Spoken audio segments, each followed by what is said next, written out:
What's up, 2K community? I am super excited to talk about the new gameplay trailer that dropped yesterday. Thanks, GameStop. Anyway, some details regarding the gameplay itself. It's obviously the most linchpin thing that we do at 2K is build a great game. And before I can really get started, I gotta shout out our amazing team at Visual Concepts. Of course, Mike Wynn, you did your thing this year.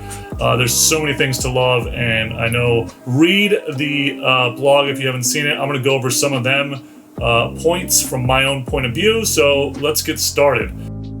Some of the big changes this year, just top level, 50,000 foot view, are fast-paced gameplay, tighter and more responsive movement, and more skill-based offense.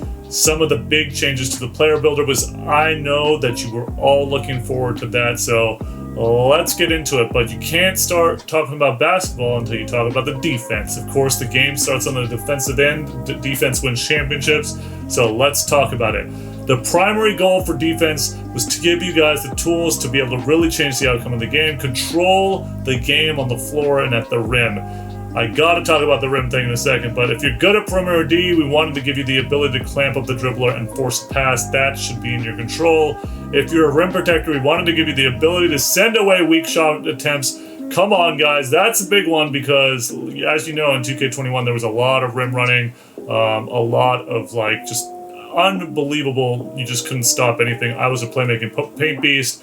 My block was 95, and sometimes I felt super helpless. You're not going to feel that way this year. The shot contested blocking system, speaking of which, completely rebuilt, leading in several new snatch blocks and volleyball spikes that have never happened before, but only really if your block rating is that high. These ghost contests were removed.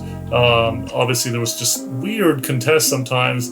And this year, being out of position or not getting the hand in the shooter space will result in some easy buckets for the offense, while crowding shooters with good contests will result in plenty of bricks and air balls. That's the way it should be. The defense is turned up, especially in the post. Of course, on the perimeter, steals also received an upgrade with greater emphasis on the steal attribute. Low-rated stealers get sluggish animations, and it's really about the animations with those high-rated stealers who, taking advantage of a good timed opportunity, can really change the game.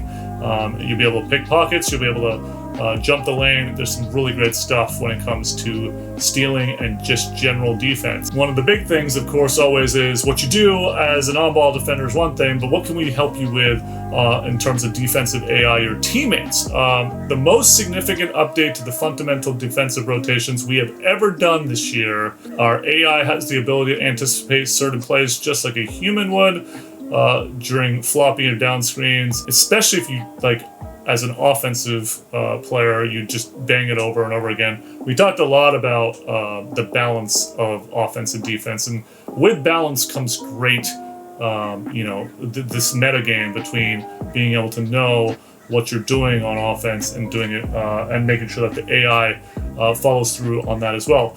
So the AI just better detects these situations on the off-ball defender, and really with chase behavior. That was something that Mike talked a lot about. It helps defenders take the proper route around screens, not to just be banged over and over again with the same play. They'll be in a better position to navigate and avoid screen content.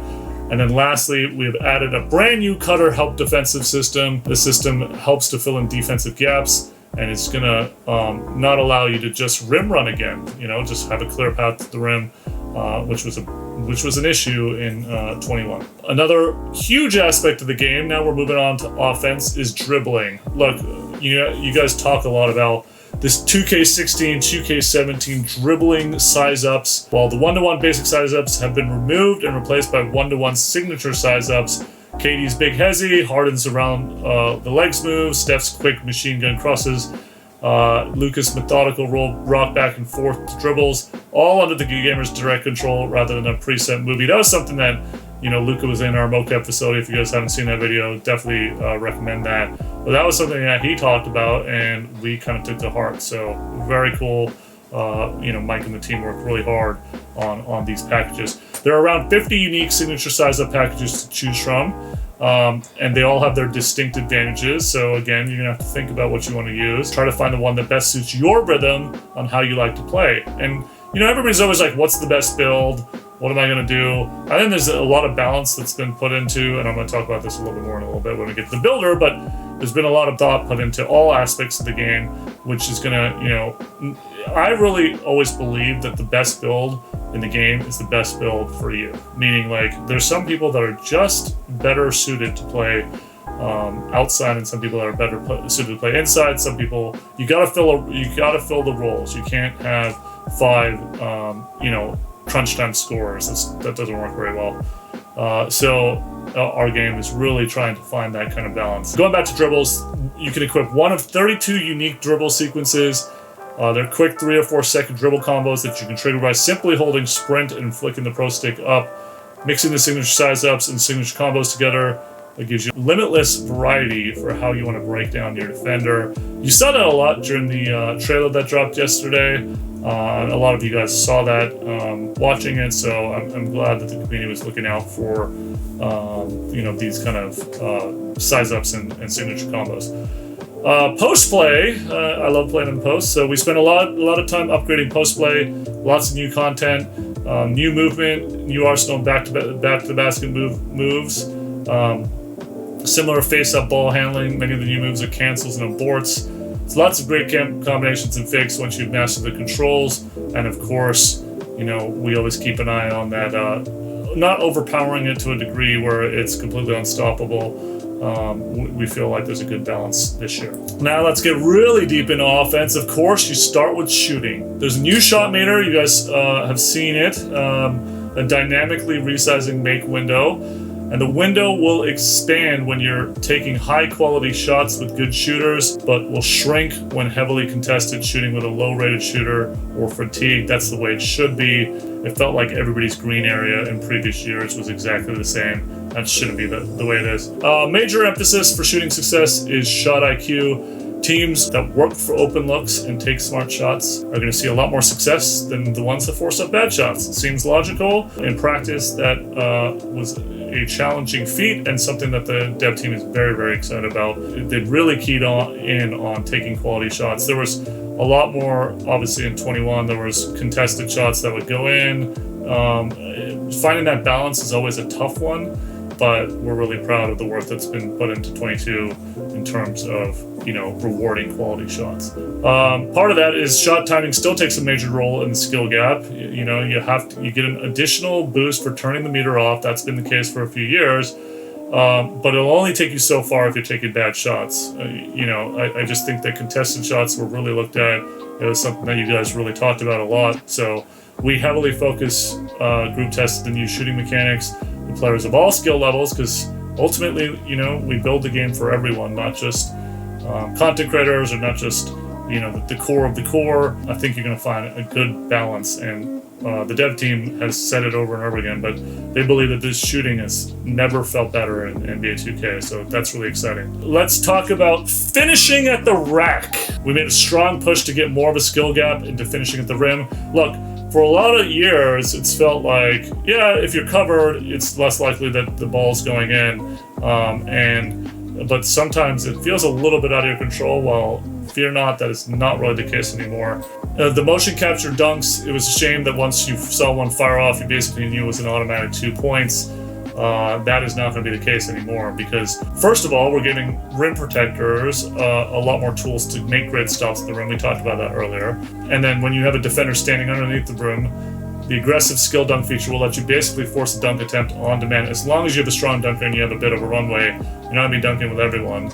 And it's tough to hit the perfect timing for these high-risk, high-reward plays, so use them wisely. But of course, it's gratifying when you can pull it off. It felt like before, highlight dunks versus regular dunks, they just kind of fired off whenever they, were supposed to, but it was still a little vague. I think, with a little bit more control with the user, that's going to be really exciting. We've added dunk celebrations to the game that work kind of similar to the green release on jump shots that have been in the game for a few years. If you throw down a nasty dunk, you should be able to celebrate. You can equip your signature dance and show off a little bit afterward. I can't wait to do the Macarena on some people. And then, of course, the last thing about dunks You have the ability to completely customize your dunk repertoire with the all-new dunk style creator. It used to be about packages. Well, now you have detailed control over the exact style of your dunk packages, and you can equip more dunks on your player than ever before. That's awesome. It's going to, really diversify the people that you see in the city. That really takes us to the next point, which is about builds, badges, and takeovers. How do we diversify the people that you see in the city?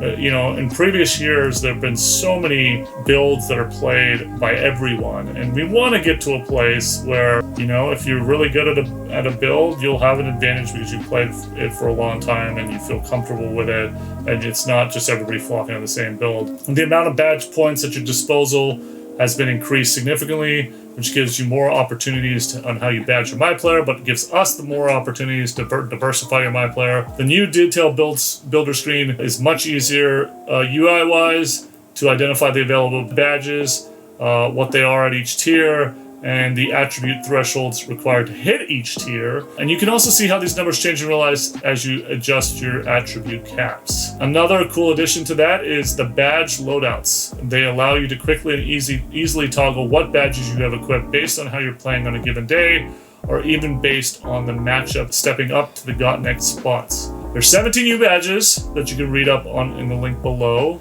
A whole bunch of new badges that you're going to have to think about. That brings our total badge count to 80. Everybody was like, you guys have so many badges, but I feel like there's more. We saw that from the community, and we, gave a bunch of badges some upgrades, and then also obviously introduced these 17 new badges. Man, there's so much going on here, and really it's laying the foundation for everything else. Obviously, we still have My Team news coming. We still have My Career City news coming. The BC team, as always, has crushed it, pushing the game in a whole new way, innovating like no other sports franchise, annualized franchise in the world. So my hat's off to them. Mike Wang, you are the man. Your whole team has done a fantastic job in bringing a bunch of new stuff to gameplay, and it's going to be very exciting for that metagame between offense and defense. I cannot wait. NBA 2K22 comes out next Friday, September 10th. Look for more of these vlogs coming soon as we explore my team and then my career / the city.